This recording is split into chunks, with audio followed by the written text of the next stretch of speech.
अब मैं आपसे जानना चाहती हूँ कि किस तरह से इनकी बेटी को अगवा किया गया, ये बताएं। जी, ये इस तरह करके ना सोशल मीडिया के ऊपर काफ़ी गैंग हैं जो इस तरह ट्रैप करते हैं लोगों को। तो वो देखते हैं कहीं पे उन्हें को नज़र आ जाता है कि ये बंदा जो है इसकी हैसियत है, इसके पास पैसे हैं, या इसकी घर में कोई ऐसी चीज़ है जो हम बेच सकते हैं, या को आगे उसका कुछ सौदा हो सकता है, या कोई लेन देन हो सकता है, या हमारा ग्रो इससे बढ़ सकता है। तो इस तरह करके उन्होंने ना देखा कि इस घर में जो है लड़कों के साथ वो टच में रहते हैं, लड़कियों के साथ भी टच में रहते हैं वो ऐसे ना गैंग जो हैं। सोशल मीडिया का जहाँ फ़ायदा है वहाँ नुकसानात भी चल रहे हैं।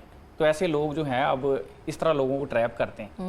वो 3 साल में इनके टच में थी, तो जैसे इनके बच्चे ने उनको दिखाई ना कि ये हमारी फैमिली, तो उन्होंने देखा कि जो इनकी बहुएँ आई हैं घर में, उन्होंने जेवर पहना हुआ, ये तो पैसे वाले लोग हैं। तो फ़ौरन उसने ना 10-20 दिनों में कहानी ऐसी बनाई कि मैं बड़ी मज़लूम हूँ, जहाँ पे हमारे ऊपर बड़ा जुल्म होता है, तो हमारा वालद ठीक नहीं है, हमारा जो घर के हालात बड़े ख़राब हैं, तो इन्होंने मुझे मार देना है, तो आप मेरी मदद करें। इनका लड़का उसके ट्रैप में आ गया। वो इनके घर में आई और जिनकी बहुएँ बैठी थी, इनकी वालदा बैठी थी, तो उसने वो स्टोरी सुना दी वहाँ पे, वो दुख भरी। तो वो कह लें कि जमहूरियत जीत गई। ये गार्डियन थे, ये रोते रह गए, रोकते रह गए घर वालों को कि हम नहीं इस लड़की को जानते, ये पता नहीं कैसे आ गई।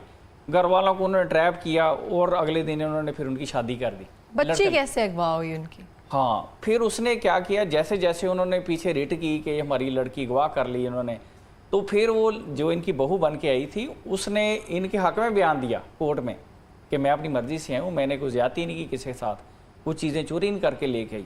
फिर इनके साथ जो 3 महीने रही है, पूरी अच्छी बहू बन के रही है। फिर उसने देख लिया कि अब ये मेरे जाल में फंस गया सारा घराना।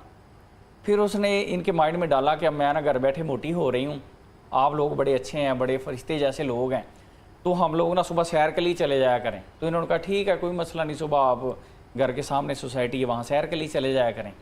कुछ दिन इनके बेटे को लेके गई साथ, वो इनकी छोटी बेटी थी 15-16 साल की, महामली, तो उसको साथ ले जाना। जिस दिन ये वारदात की उन्होंने, उस दिन क्या किया कि वो बेटा इनका सोया रह गया, वो बेटी को लेके निकल गई, वो केली बाहर। उनका जो पूरा प्लान था, वो बाहर गाड़ी खड़ी थी उनकी, तो वो लेके निकली हैं। तो वहाँ से उन्होंने गाड़ी में धक्का मारा। सीसीटीवी इन्होंने देखी उन्होंने कि धक्का मारा और लड़की को अगवा किया। तो तीसरे दिन इनको पता चला है कि जो घर में को 8-9 तोले जेवर था, को लाख रुपया कैश था, वो भी वो ले गई। तो आज 10 महीने 12 दिन हो गए इनकी लड़की जो है अगवाकारों के पास है, और उन्होंने जो जो भी कानूनी पेचीदगियां होती हैं, फोन वगैरह या फिर कोई एक मैसेज भी नहीं आया इनको। मैसेज, पैसे तो वो ले गए 9-10 तोले जेवर, लेकिन तावान के लिए फोन किया जाए या फिर इस तरह से कुछ भी नहीं, कुछ भी नहीं। इनकी बेटी गायब है। ये कहते हैं कि हमारे सामने बिठा दें, तो वो क्या करते हैं, जैसे को कोर्ट की हियरिंग हुई, लॉ का जो सिस्टम है उन्होंने ऐसे ऐसे ब्रीच किया है कि आम बंदे की सोच दंग रह जाती है। जब 164 के बयान होते हैं ना, लड़की जाके कोर्ट में कहती है कि जी मैं अपनी मर्जी से शादी की है, तो वहाँ पे उसके वालिदैन या कोई गार्डियन होता है, तो ये वहाँ होते ही नहीं थे, तो वो अकेली बयान दे के चली जाती थी। किसी को पता ही नहीं कि यही वो इनकी बच्ची थी, कोई और था। 1-2 पुलिस की जो प्रोसीडिंग हुई है उसमें जो लड़कियाँ वो लागे बिठाते थे, वो इनकी ना बेटी होती थी ना वो जो इनकी बहू होती थी।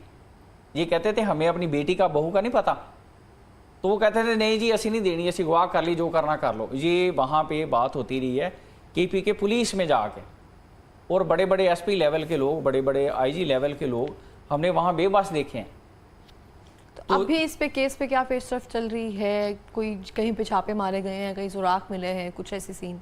बेटी का तो इनका पता ही नहीं। वो जो सिस्टम है, जो पेशावर हाई कोर्ट में प्रोसीडिंग हुई है, कोर्ट ने इनके हक में फैसला किया कि जो CPO डेरा गाजी खां है, डेरा इस्माइल खां है, वो कोर्ट में एक लड़की को पेश करे।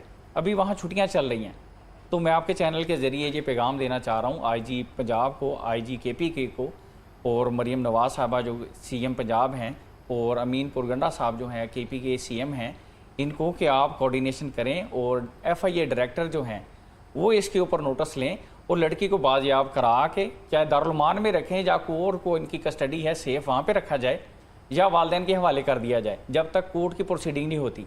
हमें ये पूरा यकीन होता जा रहा है कि हमारी लड़की जिंदा ही नहीं है। ठीक हो गया। बहुत बहुत शुक्रिया आप दोनों का प्रोग्राम में आने के लिए। और यहाँ पे मैं भी अपील करना चाहती हूँ उन तमाम इदारे से जिनका इन्होंने नाम लिया है कि जितना हो सके, क्योंकि एक वालिदैन के लिए बहुत मुश्किल है कि किस तरह से एक तो ट्रैप हो गया और वो सब सिनेरियो चलता रहा इनके साथ। तो अब यही है कि जितने भी इदारे हैं जो इस पर काम कर रहे हैं उस पर मज़ीद अच्छे से काम करें ताकि इस केस में मज़ीद जो पेश रफ्त है वो सामने आई जाए। मिलते हैं ब्रेक के बाद, हमारे साथ रहिए।